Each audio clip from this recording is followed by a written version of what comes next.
La primera parte es cuantitativo. Espectrometría de masas, aquí suena espectrometría, medida de la masa de un compuesto orgánico por defragmentación. Amplia utilización para la determinación de compuestos orgánicos, principalmente. Todo lo que leí ahí, además. Puede ser utilizada sola o en combinación con otras técnicas espectrofotométricas. Este tercer punto es importante, ¿por qué? Porque una de las mayores técnicas que usa masas, que es muy utilizada en investigación y empresas principalmente, es la espectrometría de masa acoplada a gases, a cromatografía de gases, o más conocido como gas masa. ¿Ok? Es una técnica bastante particular y después también la vamos a ver nosotros un poco más específico. Bueno, lo que decía acá el compañero, es una técnica destructiva en comparación con otras técnicas de análisis, como por ejemplo resonancia magnética nuclear. Esto, bueno, genera ciertos problemas para los químicos de productos naturales, pero sin embargo aquellas personas que tienen muestras, cantidad de muestras, no van a tener ningún problema en este, sino aquellas personas que al aislar un producto, obtener una muestra específica, la tienen que conservar. Lamentablemente esta técnica es destructiva. ¿Debido a qué? A sus fundamentos físicos, que son impacto electrónico y destrucción de la molécula. No existe la molécula de esto. O bueno, se puede decir que sí existe, pero con fragmentaciones con diferentes iones. ¿Okay? En sentido estricto no es una técnica espectroscópica, ya entiendo por qué. El fundamento de la técnica. Bueno, acá hay una espectrometría de masa EMS. Y acá yo puse ES. Ahí me confundí, pero está en inglés. Generalmente se conoce como ES. La espectrometría de masa está basada en la obtención de iones a partir de una muestra orgánica en fase gaseosa. ¿Ya? Esa es la primera parte. La muestra debe estar en fase gaseosa, principalmente. Una vez obtenidos los iones, se separan. ¿Okay? La muestra está en fase gaseosa. Se obtienen iones, hay una forma de obtener iones, que también la vamos a ver, y los iones se separan en relación a algo muy importante, que es esta relación, MZ. Y esta relación la conocemos nosotros como masa-carga. Por lo tanto, una vez que obtenemos nuestra muestra en estado gaseoso, tengamos un impacto de electrones que provoquen esta escisión de moléculas, vamos a tener una separación en relación a su masa-carga. ¿Okay? Una vez obtenida esta relación masa-carga, nosotros vamos a adecuar la masa, porque obviamente no podemos tener un desorden en el espectro, sino que vamos a tener que tener un detector asociado a esto que nos permita, de alguna u otra forma, verificar el espectro y saber qué fragmentos tenemos en nuestra molécula. Por lo tanto, necesitamos un dispositivo adecuado para detectar finalmente cuáles son los fragmentos que se forman. Esta parte que no se toma en la parte, el análisis mediante un detector. Acá no hay que enredarse mucho, ¿ok? Tienen que pensar que todas las técnicas que han visto antes son más o menos similares, ¿ok? Los equipos son similares, salvo por ciertas tecnologías. Acá hay un poquito más de tecnología que de la otra. Un espectro de masa es entonces, sí, lo puse color un poquito, no es color, lo destaqué un poco, pero es la información bidimensional, ¿ok? Que representa la abundancia de diferentes tipos de iones versus la relación de cada uno de ellos. Me explico. Muestra, fase gaseosa, impacto electrónico, fragmentación de la muestra, detector, ¿cierto? El espectro finalmente. Por lo tanto, el espectro, o la información que nosotros tenemos, o la espectrometría de masa, que es la abundancia de diferentes tipos de iones que fueron fragmentados. Cuando yo hablo de abundancia, hablo de la palabra abundancia, que significa las cantidades presentes, ¿ok? Versus la relación de masa-carga que tienen cada uno de ellos. Entonces, se obtiene ¿qué cosa?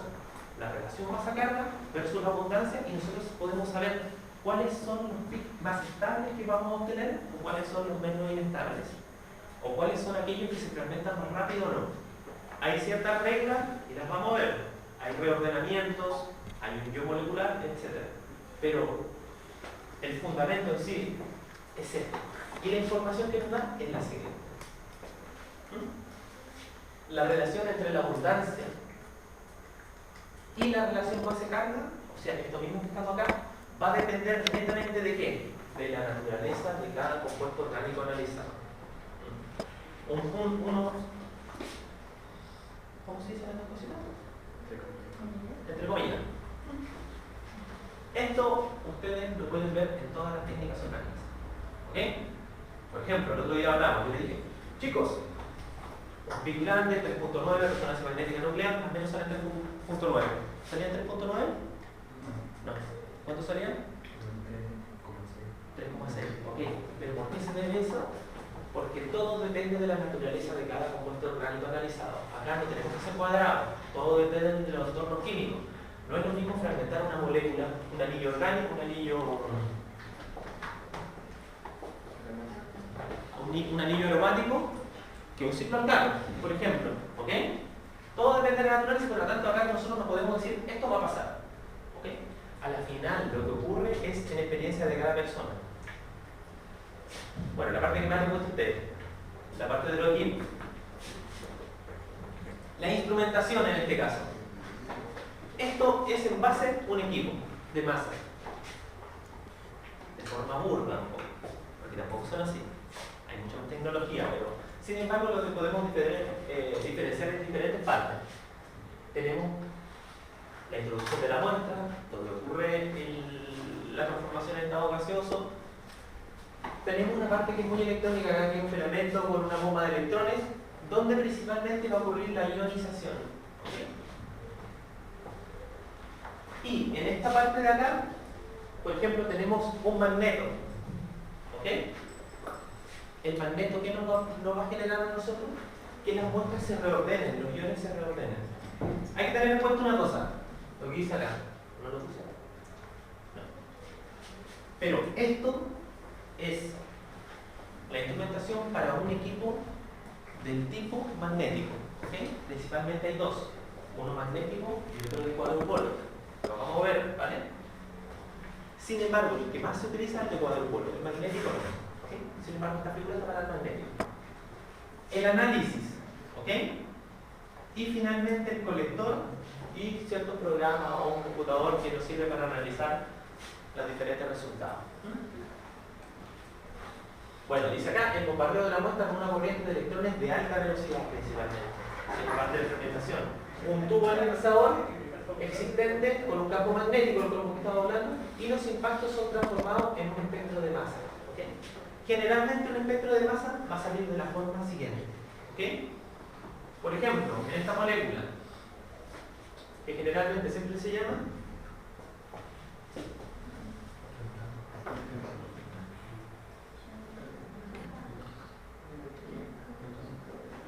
¿cuál? Pentano, ¿ok? 1, 2, 3, 4, 5, un pentano, ¿cierto? Si nosotros sometemos a masa, a una espectrometría de masa, esta molécula se va a fragmentar. Dependiendo de la naturaleza de la molécula, sea cíclica, no cíclica, aromática, con ciertos grupos funcionales, se va a fragmentar de diferentes formas. Acá nosotros tenemos el ion molecular. ¿Cuál es el peso molecular? ¿Alguien suma rápido acá? ¿No? 1, 2, 3, 4, 5, 5 por 12. 60 más 3, 4, 5, 6, 7, 8, 9, 10, 11, 12. 72, ¿cierto? Ya, 72. No, pero con la suma de los... Sí, pero 72 es más neto. Entonces, ¿a qué voy con esto? La masa, chicos, la masa molecular del pentano, siempre cuando uno hace el efecto tiene que saber más o menos la masa. La masa del pentano es 72. Por lo tanto, el pic que va a mostrar, que marca para 72, lo vamos a conocer como ion molecular nosotros. ¿Ok? Y está muy estable acá. Y hay otro pic que es mayor en tamaño y nosotros lo vamos a conocer como pic base. ¿Qué pasa con el pic base? Recuerden, todos estos fragmentos, si lo voy a explicar de otra manera, todos los fragmentos que aparecen acá son fragmentos del pentano. ¿Ok? Todo lo que sale acá es del pentano. Por lo tanto, 72 es el peso molecular del pentano, entonces ¿qué es lo que es esto? Es cierta unidad de pentano que no se fragmentó. Sin embargo, 43, ¿qué es? Es otra parte del pentano, a lo mejor podría ser esto, que se fragmentó. Entonces, ¿qué deberíamos hacer nosotros? 72 menos 43 nos va a dar un número, ¿cierto? Y esa diferencia nosotros la podemos buscar de acuerdo a las unidades que salen acá. Nosotros tenemos una molécula, la molécula se rompe y se van a generar diferentes fragmentos. El análisis de esto, principalmente del biomolecular con el base PIC, nos van a dar a nosotros diferentes tipos de información que más rato, o en el martes yo les voy a comentar. Pero básicamente es eso, la molécula se fragmenta y se forman diferentes PIC de ella. Hay PIC que son más conocidos, hay PIC que no son tan conocidos, pero es lo que ocurre. ¿Ok? Profe, Dígame. si estoy analizando una molécula desconocida, ¿siempre el yo molecular más Big más a la derecha? Exactamente. Siempre va a salir acá. ¿Por qué? Porque acá generalmente son los que son más estables y acá se desfragmentan más. ¿Ok? Hay técnicas que les vamos a ver. ¿Qué más? Principalmente, el equipo tiene que desempeñar 4 funciones básicas. ¿Cuáles son? Vaporizar las sustancias de volatilidades diferentes. ¿Ok? ¿A qué me refiero con esto? La primera parte es vaporización. Tiene que estar en estado gaseoso. Entonces el equipo tiene que ser suficientemente inteligente y tener las capacidades en este caso para generar esta acción, pero con diferentes sustancias, ¿ok? Diferentes sustancias químicas de diferente naturaleza orgánica, ¿ok? Una vez que ocurre esto, originar iones a partir de moléculas neutras en fase gaseosa. ¿Cómo se obtiene esto? Mediante un impacto electrónico, ¿ok? Una vez que nosotros tenemos diferentes iones de la molécula, es como que a mí me pusieran una bomba encima, me exploto, me se reemplazo por allá, la cabeza por acá, la pierna por allá, etc. ¿Ok? Pero puede haber un equipo que me empiece a analizar a mí, parte por parte, para saber qué partes son las mías. En este caso me separan en función de masa-carga, los iones. En este caso. Luego se originan los iones por impacto electrónico, separación en función de su masa-carga, que es una relación. Por eso es M/Z, o sea, una división, una relación. Y finalmente, detectar iones formados y registrar la información adecuadamente. ¿Ya? A grandes rasgos son las partes, o sea, las funciones que debe tener un equipo normalmente de masas. Bueno, ya que el espectro de masa debe cumplir estas 4 funciones principales: vaporizar, ionizar, separar masa-carga y detectar, debe contar físicamente. ¿A qué me refiero con físicamente? Con las partes del equipo. ¿Okay? Debe contar con ciertas partes del equipo que tienen que generar estas funciones. Un sistema de introducción de la muestra, fijo. O si no, no vamos a analizar nada, obviamente, ¿cierto? Una fuente de ionización. Eso es importante, ¿ok? Porque ahí podemos tener diferentes fuentes de ionización. Un analizador, a partir de una separación de iones, que principalmente puede ser magnético o cuadrupolar, y un sistema detector y registrador. Lo que más me interesa son esto de acá y esto de acá, por programa, de acuerdo al curso, ¿ok? Bueno, ahí está lo que les decía ahí. De nuevo la instrumentación. Son las mismas partes que estábamos viendo, ¿ok? La introducción de la muestra, una corriente de iones, un imán en este caso, pero obviamente este es el fundamento, la explicación para un equipo clásico de separación magnética, ¿ok? Acuérdense que yo dije que hay de separación magnética y hay de separación cuadrupolar, que son los más llamativos desde el punto de vista de función y más modernos. En cuanto a la instrumentación, vamos a ver ahora, ¿ok?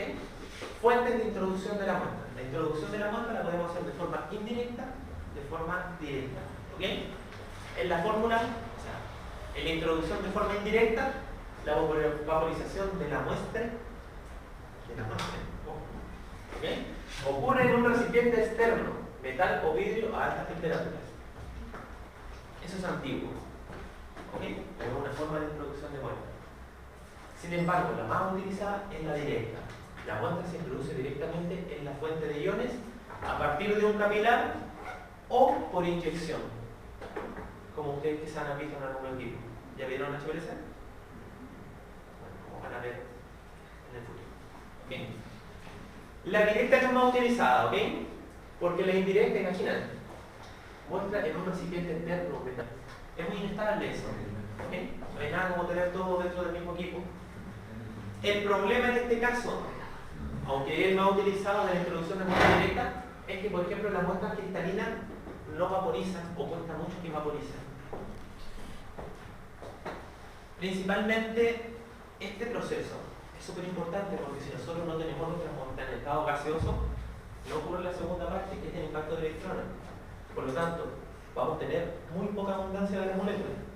Lo ideal es que todo esté vaporizado para poder ser utilizado, si no se pierde.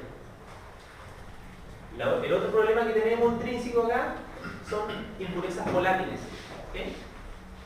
¿A qué se refiere con esto? Es difícil tener un medio totalmente limpio. ¿Okay? Las muestras tienden a contaminarse y por lo tanto, en el proceso de vaporización, ¿qué se obtiene? Las muestras, las impurezas se vaporizan antes que la misma muestra. ¿Okay? Por lo tanto, vamos a tener un espectro cochino. ¿Okay? Porque las muestras interfieren en el, o sea, las impurezas interfieren en el espectro. Y bueno, tenemos otra forma de introducción de muestra que es a partir de un cromatógrafo de gases. En base a que esta, la directa, es una de las más utilizadas, la introducción a partir de un cromatógrafo de gases es la más correcta, ¿ok? Y de ahí la técnica que nosotros conocemos como gas-masa, ¿ok?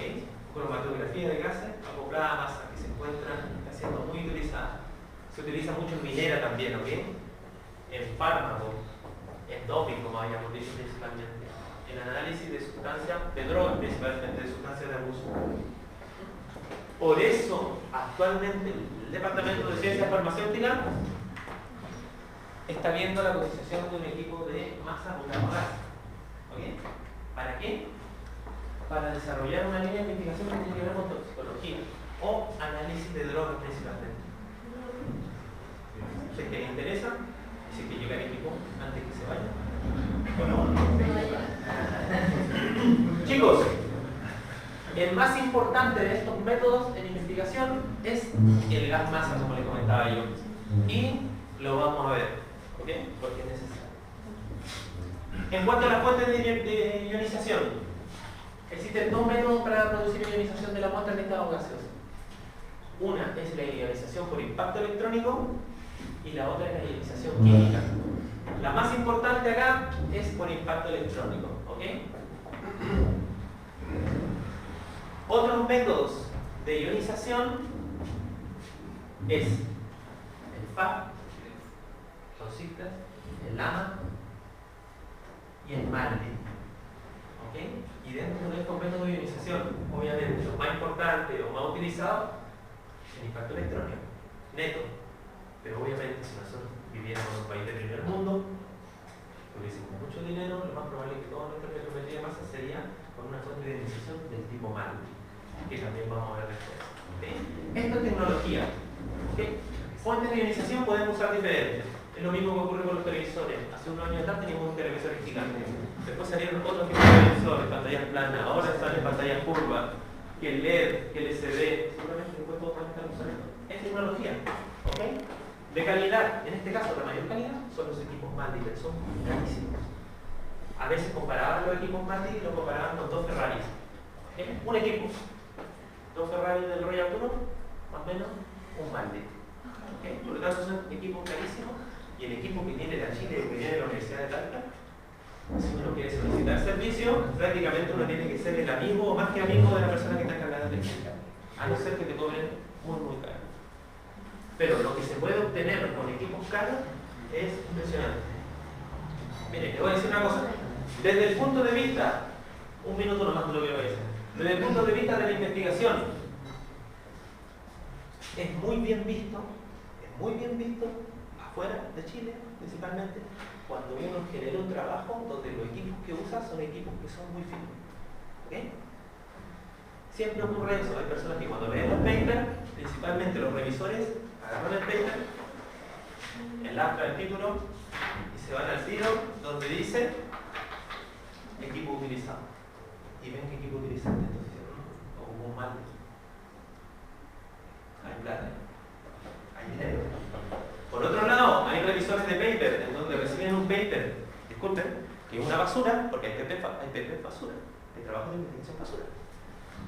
Y leen y dicen, los análisis se hicieron con un MALDI. tienen un paper basura y ocupan un equipo que cuesta 2 Ferrari. Rechazado. Entonces, esas son las cosas que tendréis que tener en cuenta. Hay gente que tiene mucha capacidad de dinero, pero que no hace muchas cosas, y hay gente que tiene poco dinero y que hace cosas muy bonitas. ¿Ok? Depende de qué, en realidad, del cerebro. ¿Ok? Bueno, en relación a lo mismo, otro minutito. ¿Cuándo fue? Hace 2 años y medio pude hacer una pasantía de investigación y la fui a hacer en Colombia, ¿ok? En el norte, en Bucaramanga se llamaba la ciudad. ¿Por qué me fui para allá? Porque me decían, ¿por qué te veía Colombia? ¿Por qué no te veía Oceanía, Europa, etcétera? Pero bueno, me fui a Colombia con un profesor que se llama Vladimir Kundesov, y es ruso, debe tener unos 85 años, ya estaba con el terno pago, ¿ok? Y este señor era una autoridad en química, de farmacia igual. Y los fondos que tenía él eran muy pocos. Por ejemplo, acá en Chile da fondos que pueden ser 50, 60 millones de pesos anuales para investigación. ¿Ok? Probablemente él recibía 15 millones de pesos. Pero la diferencia es que él que hacía, con tan poco dinero, con tan poco equipo, publicaba en las mismas revistas que publica gente en Europa con mucha plata. Y él siempre se jactaba de eso y me decía, nosotros hacemos mucho pero por poco. ¿Ok? Hay que tener en cuenta esas cosas, que no necesariamente se necesita tanto dinero para hacer investigación, sino crearse un poco. ¿Ustedes conocen el parafilm? Bueno, sirve para cerrar botellas, ¿cierto? Para que no se, generalmente reactivos muy volátiles, ¿cierto? Bueno, allá no tenían parafilm. Allá que tenían que hacer, por una cosa de fondo, no es que había pobreza ni nada.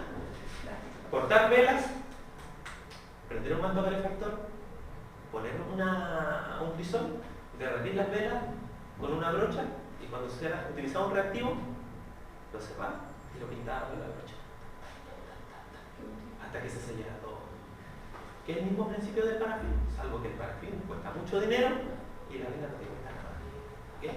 Entonces, no hay un abuso de recursos tampoco. ¿Vale?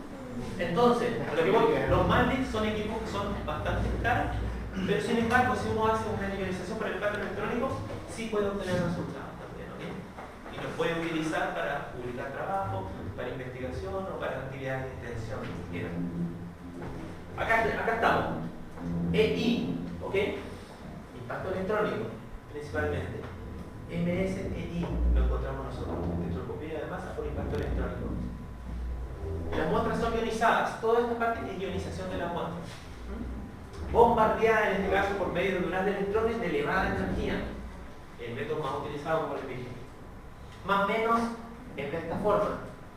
Se ionizan las muestras y se van, ¿ok? De otra forma para que sean recolectadas y sean ordenadas de acuerdo a su relación más acá. Los electrones provienen de un filamento, porque estamos hablando de electricidad, ¿ok? Y tienen energía de 5 a 7 electrovolts. Para enfocar los electrones se utiliza un campo magnético de forma paralela. Si estamos hablando de equipo con campo magnético. ¿Qué genera esto? El campo magnético, un reordenamiento de las moléculas y una trayectoria helicoidal. Cuando nosotros hablamos de helicoidal, ¿qué se le viene de una a la cabeza? ¿Ah? Una hélice, ¿cierto? El ADN más o menos, ¿cierto? Bueno, acá ocurre lo mismo. El campo magnético genera esto, que las moléculas se vayan ordenando y que después se analizan. Enlaces de moléculas que vienen del sistema de introducción, del sistema anterior, atraviesan el haz de electrones y colisionan entre ellas. Por lo tanto, este proceso, lo único que nos interesa a nosotros es que las moléculas que cosas pasen se ionicen. Pueden ocurrir varios procesos después de la ionización. Principalmente, ¿cuáles? La eliminación de un electrón por parte de los fragmentos, la eliminación de 2 electrones, la captación de un electrón y la disociación de la molécula. No vean esto desde un punto de vista así como yo sé que son materias pesadas, análisis instrumental es pesado. Es un campo pesado, pero lo que tienen que entender son las bases. Después de esto, a la molécula en sí se fragmentan. Neto, un efecto neto es la eliminación de un electrón. Por lo tanto, si se elimina un electrón, ¿cómo quedan? Inestables, ¿cierto? 2 electrones más inestables. Si captan un electrón también o si se disocia la molécula. todas estas son interesantes. Dentro de estos 4 procesos, el más probable es la expresión de un radical denominado ion molecular. ABC o carga positiva, como nosotros sabemos. Que es el ion molecular, que es prácticamente muy asociado a la masa de la molécula que nosotros estamos analizando. ¿Ok? Después dice, las moléculas ionizadas del proceso primario pueden tener todavía energía y se descomponen originando procesos secundarios. Incluso a partir de procesos secundarios pueden ocurrir procesos terciarios. ¿Voy para atrás? ¿Ok? El ion molecular. Un proceso primario puede ser eso. Un proceso secundario, un proceso terciario, un proceso cuaternario. ¿Okay? Las moléculas se disocian. Depende de la naturaleza de la molécula, pero las moléculas pueden seguir bombardeadas por electrones y se disocian. Mientras más se disocian, más información nosotros tenemos acerca de los grupos funcionales que pueden estar presentes en la molécula. Esa es la importancia del impacto de electrones. Típicamente, el ion de mayor masa posible será el ion molecular. Cuando yo hablo de masa, no hablo de altura del pic, hablo del número. Probablemente, si tengo moléculas abajo de 80 y tengo un pic de 90, probablemente ese va a ser mi ion molecular. Que al ser detectado, originará en el espectro un pic molecular, que es el de mayor tamaño. ¿Ok? Esto suministra información exacta sobre el peso molecular del compuesto analizado. Esta es la base neta de la espectrometría de masa. ¿Okay? Porque yo inyecto impacto de electrones en el espectro y generalmente el ion de mayor masa, fijo, no olviden esto, es el pic molecular.